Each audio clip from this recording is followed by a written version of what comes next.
back in town on a red baby, don't make me wait. Body like, been a long while, and I just wanna taste this be alone. I put it down when I come around. Hi, you guys, and welcome back to Talking Smack. Today, I have my friend Conor with us. We've known each other for a while. Quite a while. Yeah, like actually a really long time. Is it over 10 years? It's got to be at this point. Oh my gosh, I can't even believe that. But anyway, I'm going to let you introduce yourself. Sure thing. I'm Conor. Most people know me, I guess, to be a bread baker here in Edmonds. And yeah, I guess it's super exciting to be here with Mackenzie. And yeah, just it's crazy how much time has passed, but this is exciting to get to catch up. Insane. I know. I'm really glad you were able to come on. So I want to start at the beginning. So you started your business. Tell us a little bit about that, what that looked like, or tell us about your passion and how you fell in love with bread and then how you kind of transitioned into working for other people into building your own business. Yeah, for sure. It kind of goes back to college. I went to Washington State University and studied communications. And while I was, going to school, I got started cooking quite a bit back when I was living in my apartment. And just through cooking, I naturally sort of gravitated toward, making some of your own breads, just like quick breads and things that you could make at home relatively easily. So I could just tell very early on that I had this passion for it. I just kept coming back to it. There were a bunch of other things I was interested in at the time, like playing music and, reading. And I wanted to be a professor of English literature, which I'm so glad I chose not to do that. But yeah, I think I just really dove into this bread baking journey early on back in college. And I didn't really know I didn't know early on that I wanted it to be a business, so to speak. Mm-hmm. But that sort of became clearer as time went on. And so, it was just like every week I'd bake something, fresh for like friends that were coming over for dinner. And I think that's ultimately what it was just this like feeling of like I made this with my hands and I get to share it with people that I care about. And I was like, I just kept coming back to that. And a lot of time has passed since then. I graduated in 2017 and, here we are in 2022 and I've got this brick and mortar bakery. Like there's a lot of details that have transpired in that time. But really, I think it all comes back to just like that feeling of getting to share something with someone is just like so special. So, yeah. Well, and how cool for you to be able to decide that it's something that you loved and brought you so much joy and making it into something so much bigger. And not a lot of people get that and get to experience that as young as you. And I just think that's such a cool thing to be able to grow the way you have. So you started out of your parents' garage. Is that right? Yeah. What was that like? And how quickly did you realize you outgrew that and needed something bigger? For sure. It was incredibly small, like 180 square feet. It almost happened by accident. I remember like pretty vividly. We were having this neighborhood rummage sale where like folks would like walk the neighborhood and kind of like, people would put out their stuff on their driveway or whatever, kind of towards the end of the summer. And my dad turns to me, he goes, "You're baking all this bread like at home, just like recipe testing and sending it down to restaurants in Edmonds." He's like, "Why don't you just like put out a table and like, have people, take what they wish?" I was like, that sounds like a pretty good idea. And so that's what I did. I put out, a few dozen loaves of sourdough bread and some pretzels and cookies. It's kind of hard to remember now. It's been 3 years or so, but that's basically how it got started. And I just put it out on my like personal Instagram, which I'm not very active on. And people were like asking questions like, "How do I get there? Where do I find your house?" And it kind of just like, I just hit the ground running. Like that's just how it started, just by accident. And then it became kind of clear, like, what do I need to do in order to make this like legal? Like, how can I legally sell these baked goods to people, and do so, repetitively over time. And then it started to the picture started to paint itself in a way. Like the building a business became a little bit clearer in my head. And I started to kind of go and find the sources of information that I needed to in order to make it possible. But that's kind of how it started, was just out of the garage, just baking as much bread as possible, with this little Rofco bread oven. And I think it's so cool too, how supportive your parents have been Mm-hmm. forever. And that was one thing that I remember about when we were friends back in high school. I remember coming over to your house, and first of all, your parents are just the nicest people ever. And they built you and your friends, all the Mm-hmm. guys, a studio to record in, because that's when you guys were all really into music. And I thought it was so cool to have that kind of support and kind of push almost to be like, no, like you should go follow what you want to do and you should follow your passions. And I just think that's really cool. And like, I hope to be a parent like that one Yeah, day. 100%. I think it's like total selflessness. You know, like they saw, you know, like I mentioned, like there's a bunch of different passions, and even still today, like I've got a bunch of passions outside of bread baking. It just so happens to take up a bulk of my time. But you know, they've been completely selfless, and whatever we've sort of, you know, I've got 3 siblings. Whatever we've sort of shown interest in, like they want us to go and like explore that and really, you know, have trials and go through it and figure out what you really like. And I'm so grateful to have the support system that I do to continue doing what I am. And without them, I don't think it would be possible. So yeah, I'm forever indebted to them, 100%. So when you were finding your brick and mortar space, what was that like? How long did that take you to find something? Especially too, were you looking during the pandemic? And Yeah, well, it's funny how kind of things have fallen into place. And like I talk about this a lot with other people. Like there were so many things in the trajectory of like starting the bakery and kind of, you know, this onward progression of growth. And one of those things that happened was, you know, I didn't even have to go and look for a place. Like the property owner came to me and was like, hey, like we like what you're doing. We really need a bakery in this area. Like, what are you interested in potentially, you know, opening up one of these stalls? And there were at the time a few different places that we could have opened. And I'm so fortunate to be in the space we're in now. A couple of the other options would have been great, but the scale that we're at now would not work in those other places. So that was definitely one of those things that I'm grateful for. And it just kind of fell into our lap, was the property owner coming to us and saying, you know, we love what you're doing with this weekly pop-up. And you obviously have gained a little bit of traction here with some people. a little bit. You in the had community. a line around the corner and down the block. Yeah. I remember I was like, I have to get there Like right. early. Yeah, I have to get there earlier. I'm not going to get the focaccia. I was like, I need to get this bread.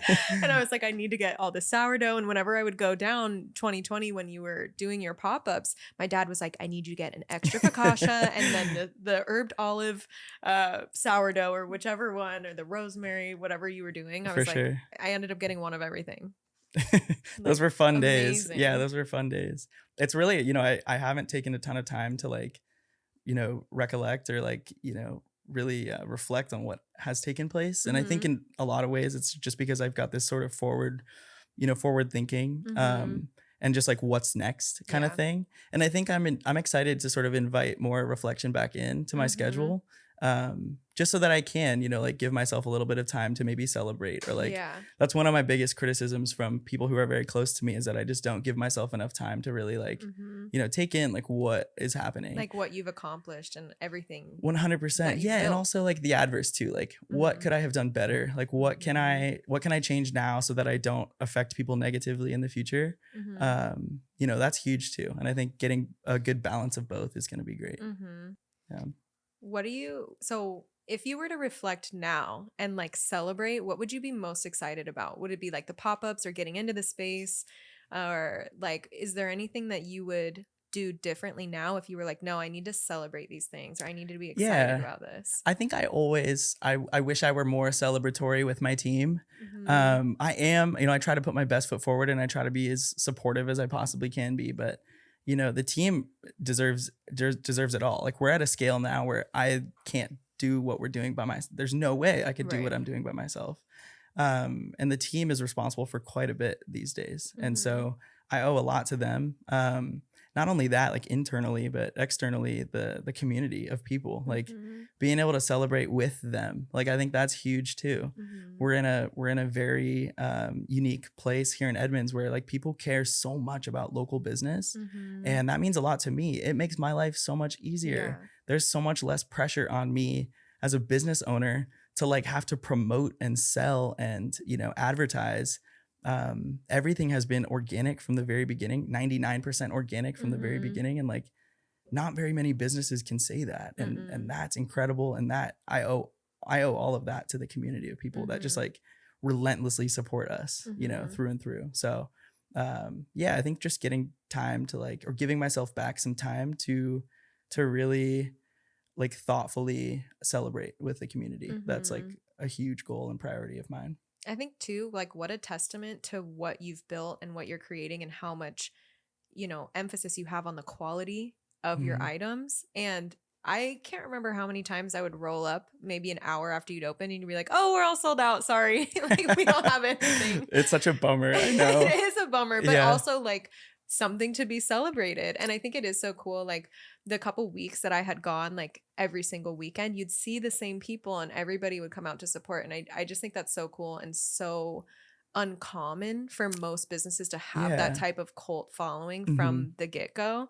And I just think it's so cool that you have really built it into something so big. Yeah, like I'd like to think that a lot of that was my action, but I don't. Like I think a lot of it is really just, you know, I can't take credit for all of that. Like people kind of, you know, vote with their dollar and they want to support the people that they want to support. And for whatever reason that is you. It could be, you know, it could be for sure. But, you know, I try to remain as, you know, I try to apply a little bit of humility when I can.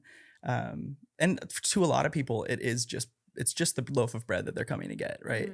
For some people, it's like that chance to connect with the person behind the counter. Like we saw that very early on at the pop-ups, which I thought was like, I joke with the front of the house staff these days and my teammates that like the bread and pastry, okay, they're okay, they're pretty good, but like that connection, that you know, that sense of you know, repetitive sort of just human to human contact that you're getting with people, especially through something like COVID, was so special for a lot of people that's kind of what carries them through the week. And that's been huge for us. And I think that has definitely carried forward through the shop, which I think is really cool. And I try to really relay that information to the team, because that's something you can't let go of.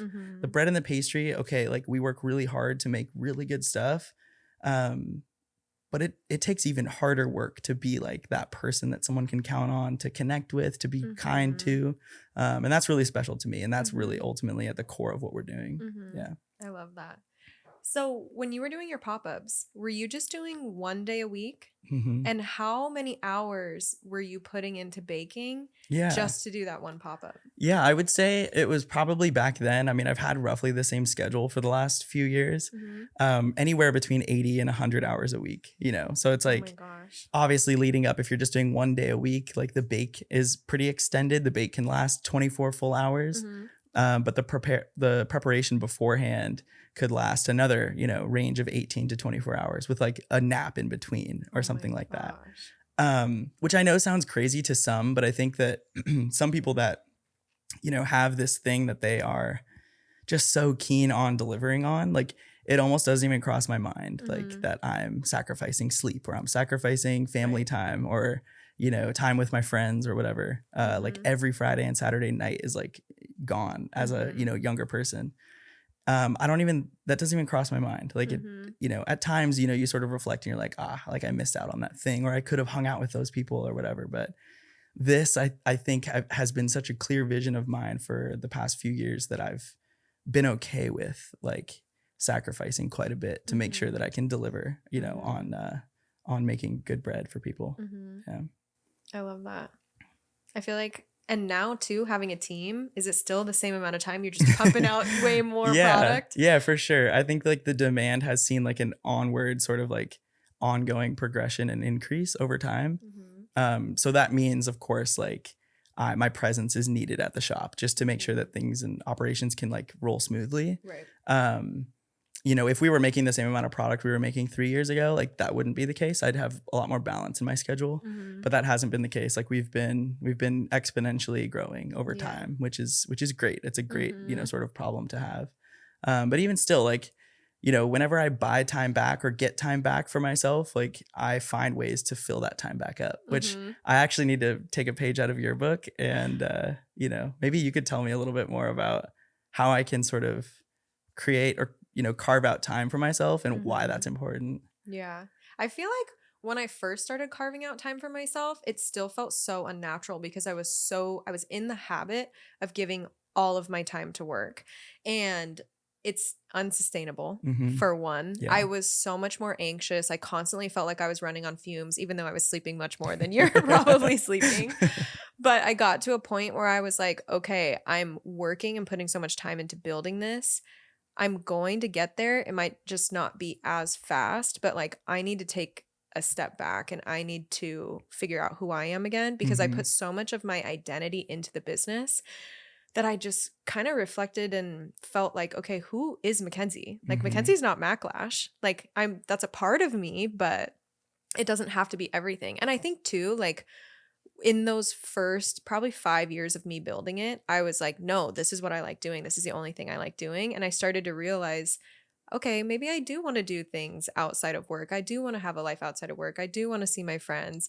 And, with that being said, I feel so much more balanced Mhm. now. And obviously, I feel like it goes in waves. Like there are waves where I'm really creative and I'm not hanging out with friends and For I'm like sure. working on courses or training on the weekends and doing things like that. And then there's other lulls where I go into where I'm like, okay, I can take my nap, or sure, I'm gonna sit and scroll on my phone For sure. or do something different. But I think for me, I pick a word every year that I want to kind of base my year off of.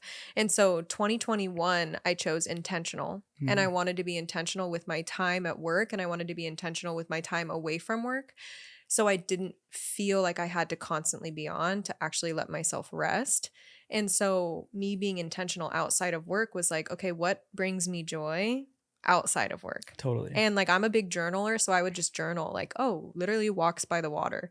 I started doing more walks by the water. I do a weekly Tuesday morning walk with a couple girlfriends of mine down by the water, and I feel like it helped me so much more when it was time to work and be Mhm. creative and be on, because I allowed myself to take that time. There's a book, The 7 Habits of Highly Effective People, and one of the chapters is called Sharpen the Saw.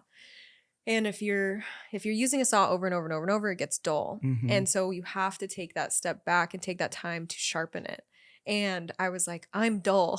Like I'm not feeling creative. I'm in these ruts. Mm. And so that is kind of what really propelled me to look at things differently and say, Mhm. it's okay. Because it was Totally. only me in my head sitting there thinking, I have to work 24/7. Like Mhm. the business is going to fail if I'm not. And kind of getting out of my own way and rewriting new beliefs in my head to know that it's okay to take a step back. It's okay Yeah. to go for the walk. It's okay to walk the dogs. It's okay to cuddle the dogs for an extra hour in the morning, and whatever that looked like. And whatever Yeah. that looks like for anybody listening, like you have to find what brings you joy outside of work. And then I just felt so much more on when it was time to work. Totally.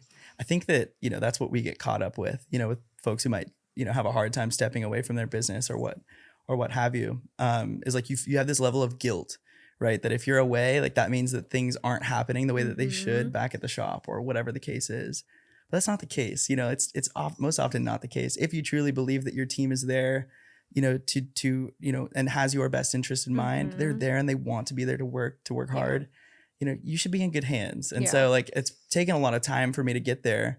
But my team proves themselves over and over and over again. Yeah. So I think now I'm sort of welcoming this new season of being able to step away Mhm. and simultaneously finding ways to make their lives easier in the shop. Mhm. Like, and I think you need that sort of off time to have that balance, to be able to Mhm. give back in the best way to your business, Mhm. So that's definitely something I'm inviting more into my life now. And I'm Mhm. so excited. I think that we'll probably reach new levels, perhaps not in like revenue or what have you, but really just in like quality of work and like quality of Mhm. time, I think is going to be really, really, really good here Mhm. in the future. Mhm.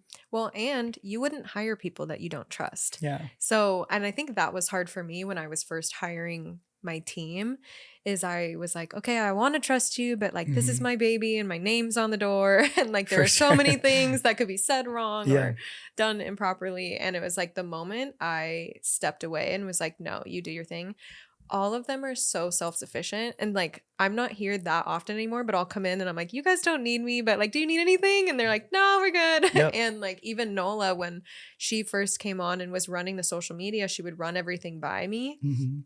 And I knew that I was stunting her Mhm. from actually like being creative and just going for it.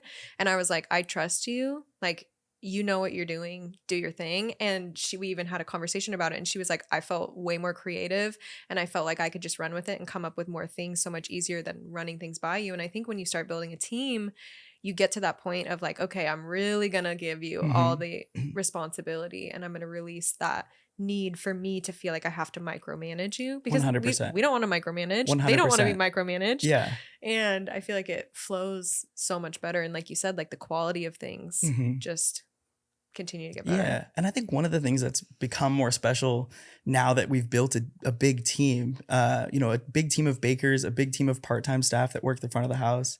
The big thing for me and the thing that's been really inspiring as I sort of get to this next level of business has been like, what good is it for me to have all the tools? Like it does nobody any good if I'm the only one that can do a certain thing in the bakery. So why not let somebody in on the tools, give them the tools to then succeed and have the agency to make really important decisions around the shop. People are going to fail. I spent the first 3 years of my business failing over and over and over again. I'm still failing. There's still things every that day. you fail and every learn day. from. And you can't get away from that, and you shouldn't. I think it's really important to have those sort of those trials, and so allowing the team to sort of experience those really on like a firsthand basis is huge, and that's where you see the most growth. Is when you give them the tools, show them the way, and support them, give them everything that they need to feel like they can, carry on and do their job well. And then you kind of watch them kind of soar. The wind hits the sails and off they go. And that's the most exciting thing right now, I think, is like, for a long time, it was me. But now it's like, it's this team of people and they can go, like they can do their thing. Yeah. So long as the infrastructure is in place and the systems that we've built over time are working and are well oiled, like this team can do some pretty amazing things. And that doesn't mean that I get to go and relax and go and like, vacation and, that time will come, I'm sure. But I'm still on the back end, like finding out, well, how can I make their life easier? How can I make it so that they don't have to lift that thing so many times every day? How can I make it so that they can, do more, creative tasks in their day rather than doing this repetitive, arduous work? That's a huge goal of mine. And that's just been this ongoing sort of, that's what it's been the past 3 years, is just finding new ways to make things easier for me and then passing those tools off to other people. So it's been really exciting. I love that. Yeah. Did you run into any hiccups along the way getting into your brick and mortar space? Yeah, I 100%. think I know the answer to this. Yeah, 100%. I think like this is the classic trope of like the food and beverage industry, opening up a new spot. Like there's always something bureaucratic or, local food, Snohomish County Health District or whatever the case is. There's always delays. So like especially now when like the cost of lumber is up 600% or, so-and-so contractor can't get in for 3 months because they're doing residential work or whatever the case is. And that's another thing that you just navigate, right? Like that's not a world I'm familiar with. I owe so much to my brother, Aiden, who's in that construction world and basically built the bakery from the ground up. Like the kid is super talented and just knows that world. It's like a whole other language to me and like doesn't make sense at all. Similar to like if Aiden were to hop into bread baking, he'd be like, all right, this is a I was joke. going to say, if you tried to say anything about bread baking or if I tried to say anything about lashes to you, it would just be.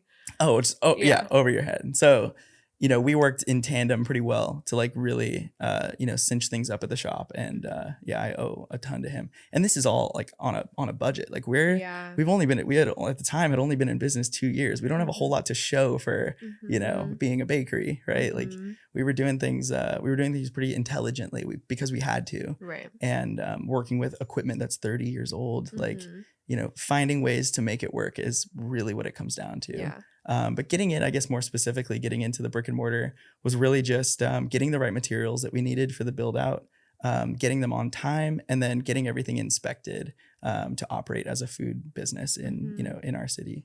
And pretty run of the mill stuff, I'd say. So it's not like anything that anyone else who runs a restaurant or bakery didn't have to experience. Like everyone's kind of been around that world and have dealt with those difficulties. But aside from that, no, I'd say everything's been par for the course. And, I'm like so glad to be in a spot where everything's under one roof. Mm-hmm. We limit our, transportation like considerably. The only things that are going off-site are like farmers markets and wholesale Mm-hmm. deliveries, which is great. Everything else can exist under our four walls, Mm-hmm. or within our four walls. So that's exciting. And it might seem small, but for a bakery, like having everything under one roof is huge for Mm-hmm. just easy flow of production. So Yeah. yeah. So so grateful to be in a spot this Mhm. early too. Yeah. That I think is also something that is an oversight. Like most bakers who start like from the ground up, like grassroots, they spend 5, 6 to sometimes 10 years, like really just like hustling Mm-hmm. at farmers markets, like local markets, Yeah. things like that, doing pop-ups, stuff like that, just to sort of survive. Mhm. And then hopefully maybe somebody avails a space for them to Right. sort of exist. But we got very lucky and sort of struck while the iron was hot and got Mhm. into a place early on. And I am so grateful. Yeah, Mhm. it's been great. It's been so cool to see. I mean, I know right before the world shut down, you Mhm. and I got coffee and you were Yeah. talking about your pop-ups and everything that you had planned for it. And then being able to come to the pop-ups during 2020 when we were all, I mean, it was so cute. You had cones and everything set up for people to, stay Mhm. socially distanced. And it was so cool that, like, I feel like you really gave the community something to look forward to because Mhm. so many people, I mean, I wasn't even seeing my family. And it was like, I remember they like didn't want me to come over, but I'd like bring bread and like obviously we got over that and I was able to hang out with them. But I thought it was so cool just seeing you continue to thrive Mhm. and give people something to look forward to and just kind of seeing it all come together from behind the scenes. And I remember one of the drone videos that you had posted of the line all the way around and down the block. I just Mhm. think it's been really, really cool to see. And like, I know we kind of touched on this a little bit, but like you starting out of the garage, like, did you ever imagine it becoming something like this in the beginning when you were just doing it for fun? For sure. Huge shout out, Andrew Augusto Media, back in those days.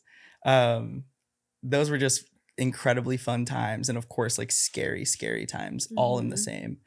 But back to your question, like, did I ever imagine it getting anywhere? Like, of course I have this like picture You have a perfect vision, in yeah. my head of like what it could possibly turn into. Mhm. But there's no way I could have predicted like Mhm. what actually transpired. There's no way, Mhm. especially the timeliness of it, like how it happened relatively quickly, Yeah. compared to some other bakers or restaurant owners or what have you. There's no way I could have predicted it. And I think it just is, you're just like head down and you're just working and you Mhm. just continue like week after week and day after day. Like it's just like constantly laying a good brick every single day. And Mhm. eventually you kind of like turn and like, whoa, like, Yeah. yeah. Like, wait, here we are. Yeah. Like, this will be, representative of kind of how I was feeling each week. It was like, I'd turn to one of my family members who was helping out with the pop-up, but I'd be like, oh, I hope people show up today, and it's Mhm. like, you have that kind of voice in your head that's like, Yeah. whether it's, imposter syndrome or whatever, Mhm. however it's manifesting, but you have this voice in your head that's sort of just, well, what if, like, what if this is a worst case scenario, or what Right. if, but like 10 o'clock rolls around and people are lining up like Yeah. week after week after week. And you'd think like 20, Like, 30, 40 oh, straight yeah. weeks of this, like Mhm. it's not going away. Like Yeah. you're doing good. You're doing all right. Like Mhm. it's not going to go away.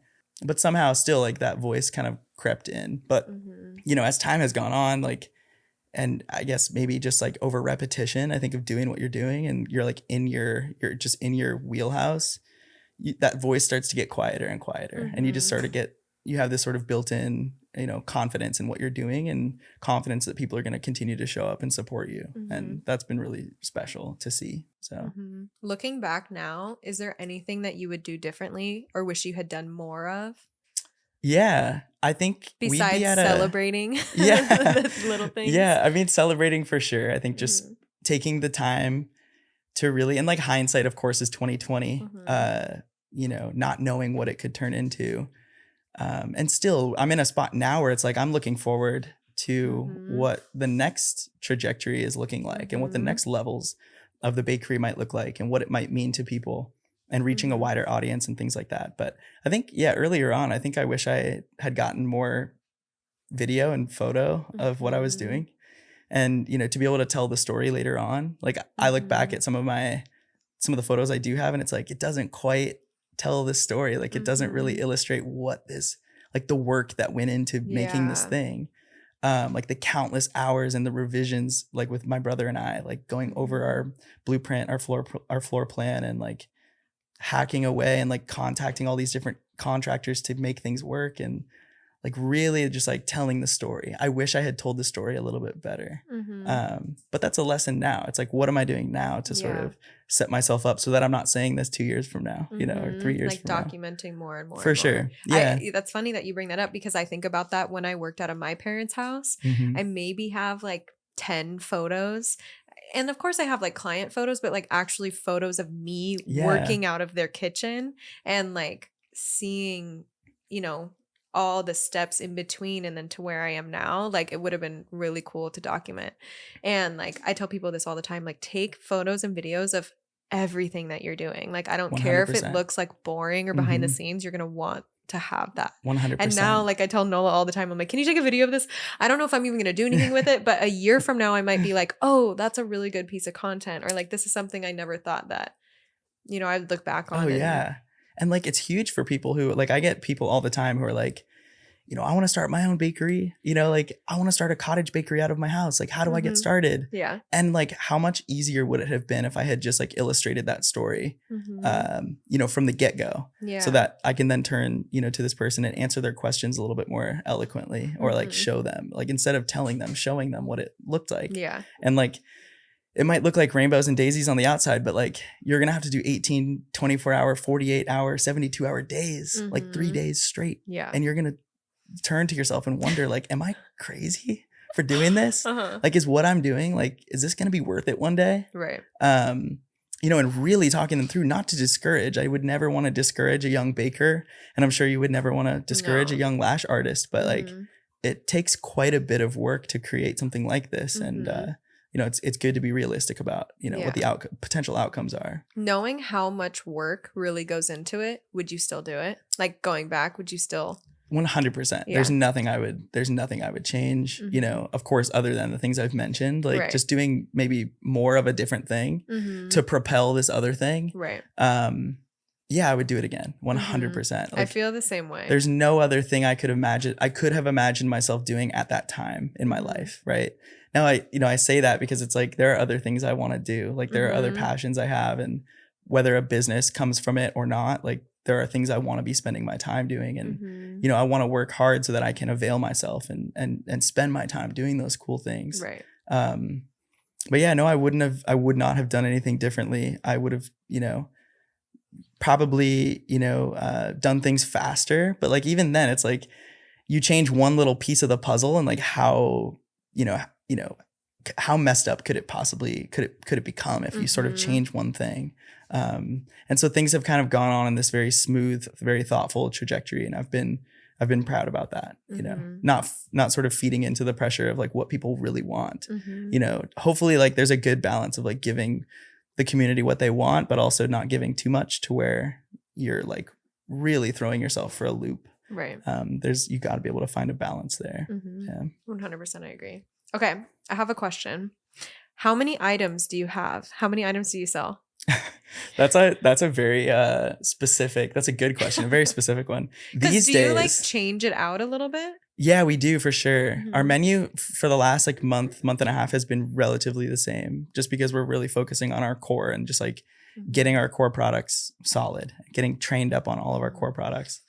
Total products, I'd be lost if I had to tell you. I know like how many loaves of bread like roughly we're making, and it's around 2,000 a week. Oh my gosh. Which is a lot of bread, like a lot more than I could have ever imagined making. As I was baking in the garage, if you told me one day you'll be making 2,000 loaves of bread, I'd be, I'd call you crazy. Yeah. So, but it doesn't seem that crazy because it has been this sort of onward and upward trajectory. Like it's just been like exponentially increasing over time. And so like last week isn't much different than this week, and this week isn't much different than next. And it's just been this like slow and steady foot in front of the other situation. What are your most popular items?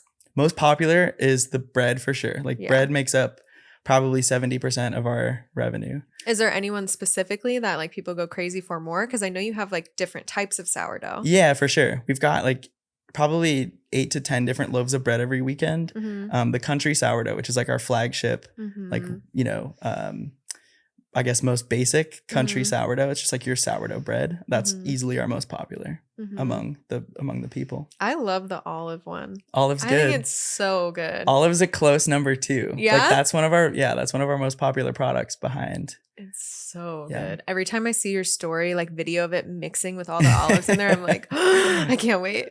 It's good stuff. I appreciate it. It's so good. And then obviously the focaccia.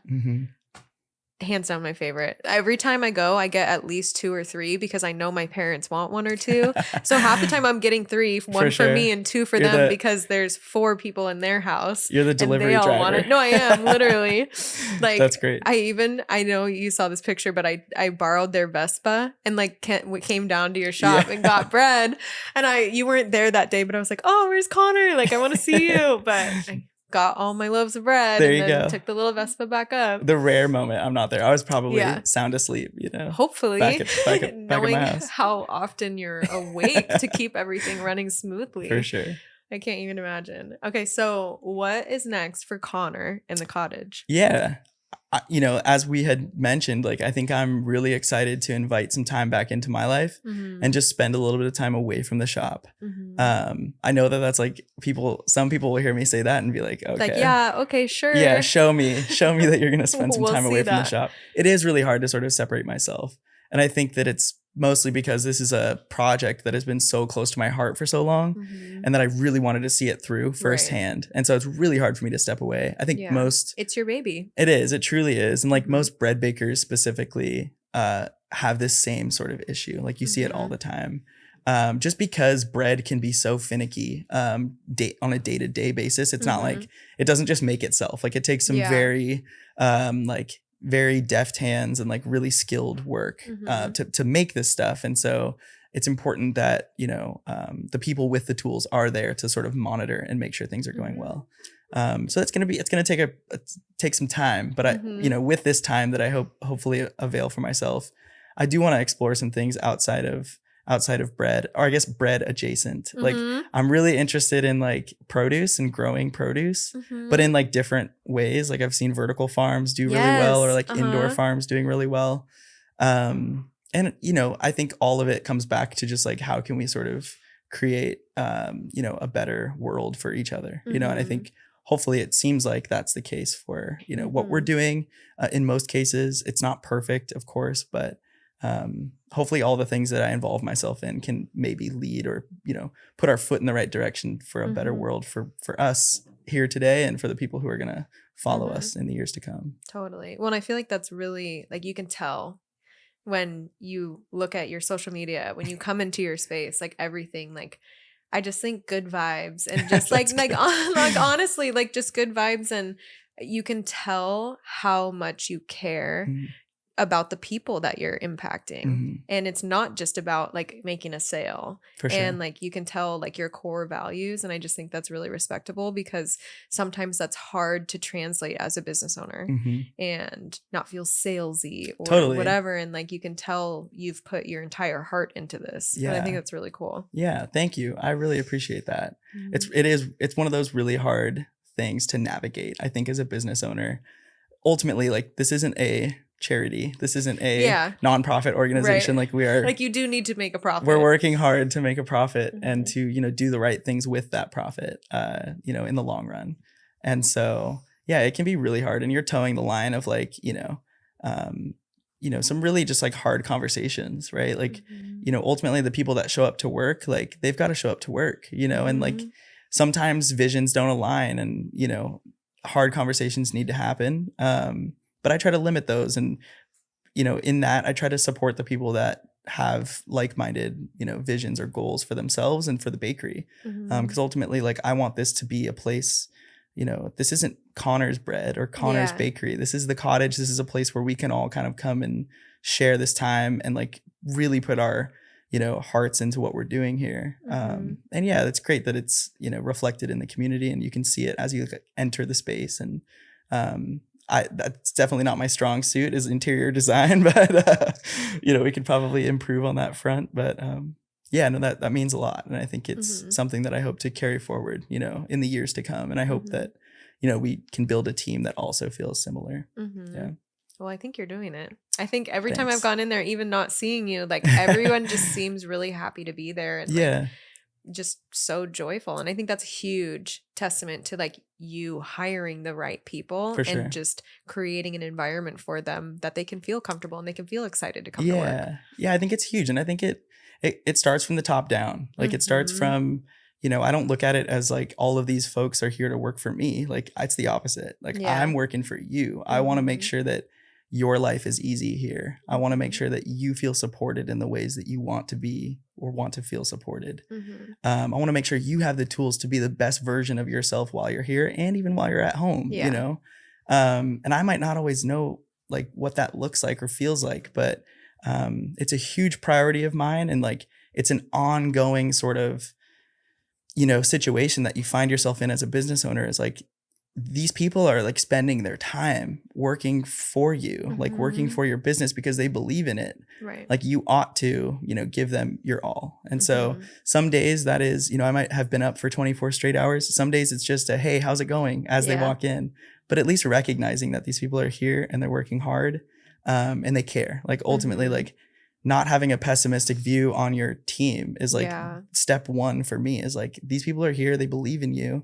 They believe in themselves. They got here to work today. Like they're here to work hard. And, they deserve 100% of my respect. So that's been fun. And I think I've seen what that can deliver on the back end. And it's exciting stuff. Like people are like eager to do more and, find ways to think creatively in their own world and bring their own skills and talents to the bakery. And like, that is so cool. And that's something I never even thought of, when starting a business. So it's been fun. Well, and I'm sure it's incredible too for them to see your work ethic, because you are just like, so like you're there all the time, and just how much time and effort you're willing to put into things. Like having a leader like that makes it almost want other people to do the same thing, or want to put like do that one extra thing that needs to be done, or go out of their way to do something extra, because they know how much time and effort you're putting into that. And I think being a leader and stepping up in that position is so huge, especially because you're sitting here saying like, I'm here to serve them. And I think that creates an environment that your team wants to work that much harder for you. And I just think it's really incredible what you've built and the environment that you've built for your team, because I know not a lot of places that people go to work for, whether it's a 9-to-5 or another bakery or another salon, something like that, like that's not always there. And you don't always feel supported, and you don't always feel like, you are a team. Sometimes you feel like, oh, well, I'm just a paycheck to you. Just a number. Yeah. And so it's really cool when you can create an environment like that and actually create friendships. And obviously, like, you don't have to be best friends with everybody, but having that level of respect and just communication to make things run smoothly, I think it's huge. Yeah. And I think it's awesome that you mentioned communication. Like that most oftentimes is the thing that is wobbly or like not so intact. And that's what leads to, bad things happening. And like some of the things that we stress in the bakery all the time are like, every bit of our communication has to be positive, productive, constructive. Like those 3 words are like constantly being repeated. I want to like paste it up on the wall and like get a big sign that says positive, productive, constructive, especially from me. And like the pressure's on, because it's like, I'm working all these hours, but like even then you still have to deliver on a positive message, something that's productive and something that's constructive, especially for bakers. Bakers are constantly like talking about products. Like this one looks a little light today. This one looks a little dark. This one's not quite the right shape. How can we deliver this message to our teammate that we care so much about in a way that's not going to ruin their day, And like, that's huge. And that's gotta be hard, because like I used to not take constructive criticism well Mhm. at all. But now, like moving forward, I've learned like, okay, they're just trying to make me better. For But I sure. can't imagine, like, especially if it's something they're learning for the first time and they're trying to do a good job. And then Mhm. being able to deliver that in a way of like, hey, I know you really worked hard on this, but like, this is the more of the shape that we need. Like, that's got to be Yeah. hard too. Like, finding that balance of Mhm. like, okay, I need to tell you this because it needs to be perfect, Mhm. but like, don't take it personally because you're going to get there. 100%. It's actually not something I've like opened up with or opened up about like publicly, or like on, you don't really see this on Instagram, but like so much communication is happening on a daily basis. Mhm. And one of the things I really have trouble with is delivering that message. Like the critique I'll get, often is that I'm too nice about things. Like I kind Same. of, I don't want to hurt anyone's feelings, Uh-huh. but this has to happen. Otherwise, further down the line, some worse things could happen. Right. And it's important that something is said. Otherwise, that person might continue making that same mistake and not know. And they get in the habit of thinking that's the way to do things. And then their muscle memory starts sure. doing it that way every time. For sure. And like on top of that, like everyone has their own ways of communicating. Like everyone's an individual. They have their own ways of delivering information and receiving it. And you're catching people on a daily basis where like tomorrow they might receive information differently than they did yesterday. And so that's tricky. And so that's a place where I've gotten caught quite a bit, is like being able to deliver with candor, like, and being able to hop in and deliver those difficult messages to somebody, and have that message be received. And then what is our course of action following? Like, what are we going to do to avoid these potential issues in the future? And it comes with a lot of empathy. Like, you have to be so empathetic.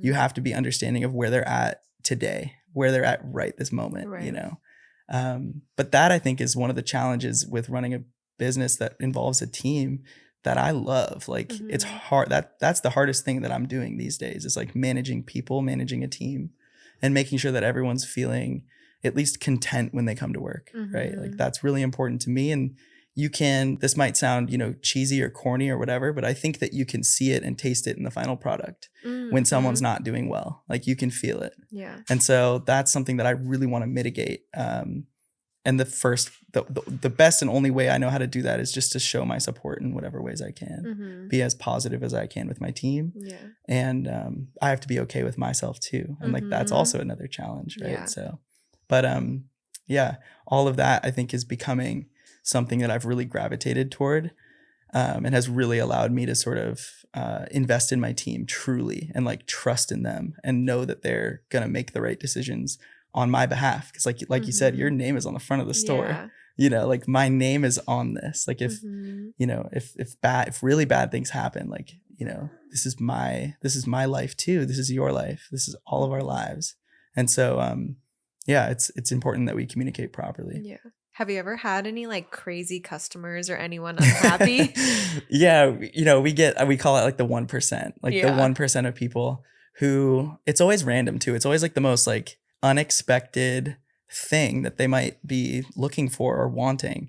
And the best thing, obviously, like, I'm not like fully trained in this, but I think the best thing is just to try to de-escalate. Right. And then surprise and delight. Like, give them something that they might want instead, or find a way to at least bring them to, a level, that, like, let's you get feel on the okay. same page. You feel okay sending them out the door. So do they ask for a product you just don't have, or? Yeah. Oh yeah. People, well, especially with bread, like there is like a pretty significant amount of education that comes along with bread, because of like the industrialization of bread over time. A lot of like grab bag words have been used over time, like whole wheat, whole grain, like how much flour is extracted, like what kind of nutrients, like there's so many different things that the front of the house folks are like, kind of stuck between a rock and a hard spot, like trying to describe to this customer, and they just won't have it. Like, they want what they want because they're the expert. They've found it in the grocery store one time or whatever. But the best thing is like, we've got these things. Like, if this isn't really your cup of tea, then I'd invite you to try this. And if this might not be, your world, then we're so sorry we couldn't, meet your needs. Like, the best thing to do is just to try to like de-escalate, make them feel okay. a lot of the times people just want to be heard. Like people Yeah. just want to be, they want to walk in, they want to say their thing, and they want to just be heard. And it's like Mhm. smiling, you know, Yeah. understanding their message, and then, you know, I'll let Connor the baker know, and like that Yeah. makes them feel really special, Right. right? But allowing them to kind of, you know, and then, you know, here, have a cookie or have a free pack Yeah. of cookies or something like that. Yeah. Send them on their way, at least feeling okay, like they didn't Mhm. ruin their day, right? Yeah. But it's very rare. It's probably less than 1% at this point. Mhm. Very rare that we run into people that are really Mhm. challenging. That's good. Yeah. Some people crack me up. Yeah. Because some people will come in here and act like they're the expert and they know what they're doing, or certain questions like kind Mhm. of throw me sometimes. But I think you're so right. Just like being kind and gracious and trying For to sure. just like get them to a place of Mhm. being like, okay, well, I didn't get what I wanted, but I don't hate them. Yeah. Like it's funny. People are funny. It's funny. The service industry is like just chock full of folks like that, you know, and I think we Mhm. found even through COVID, like when things maybe aren't the way that people want them to be with like QR codes and things like Yeah. that. Oh my gosh. You know, you run into some difficult people, but I think, you know, I love like being out at dinner or wherever. It's like, I want to be the easy customer. I want to be the Same. person that goes in, like, Mhm. you know, orders easily. I don't want any revisions to what's on the menu. Yeah. Like I trust the chef to make whatever it Mhm. is. I'm going to tip super well. Like that's what I want to Mhm. do. Yeah. And hopefully like, you know, can make the server not have to work so hard like that. Yeah. I wish there were more people like that. Mhm. Because you know how much time and effort goes into everything. Mhm. I think especially like the chefs in the back, like they've created the menu how it's supposed to be for a reason. Like I get allergies and things like that. And then just giving the server a hard time for it, I've just never understood. Yeah. Yeah. I Like think you're it's out just to like enjoy. If you're not in a rush, just chill 100%. and relax. I can't remember who said it, but someone says like it should be a prerequisite for people to work a year in the service industry. Like, I think so. a I think year in everyone restaurant, would benefit from it. yeah. Like you would get to see like what the back of the house actually feels and looks like. Stress. And it can provide you a world of a difference when you're dining out, you know, and Mhm. it just comes down to like, you know, treat people how you want to be treated. Yeah. Like treat people with respect, like, you know, Right. and it's, you know, that's an oversimplification, but it's really as easy as it needs to Mhm. be. For real. I agree. Well, I think that kind of wraps up our episode. I just want to thank you again so much for coming on. And if you want to tell the audience where they can find you. Totally. Yeah. Thank you so much. This has been incredible.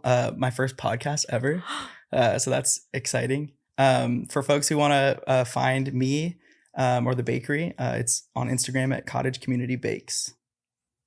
Very cool. And you're Yeah. open on Saturdays and Sundays? We're open Friday through Sunday now. Friday through Sunday? Yeah, When did yeah. you add Fridays? Quite a while ago. Yeah. Oh my gosh, I'm crazy. We kept I it on did the not DL know though. We this. kept it on the DL. It's all You're good. like, give us a break for a second. Yeah.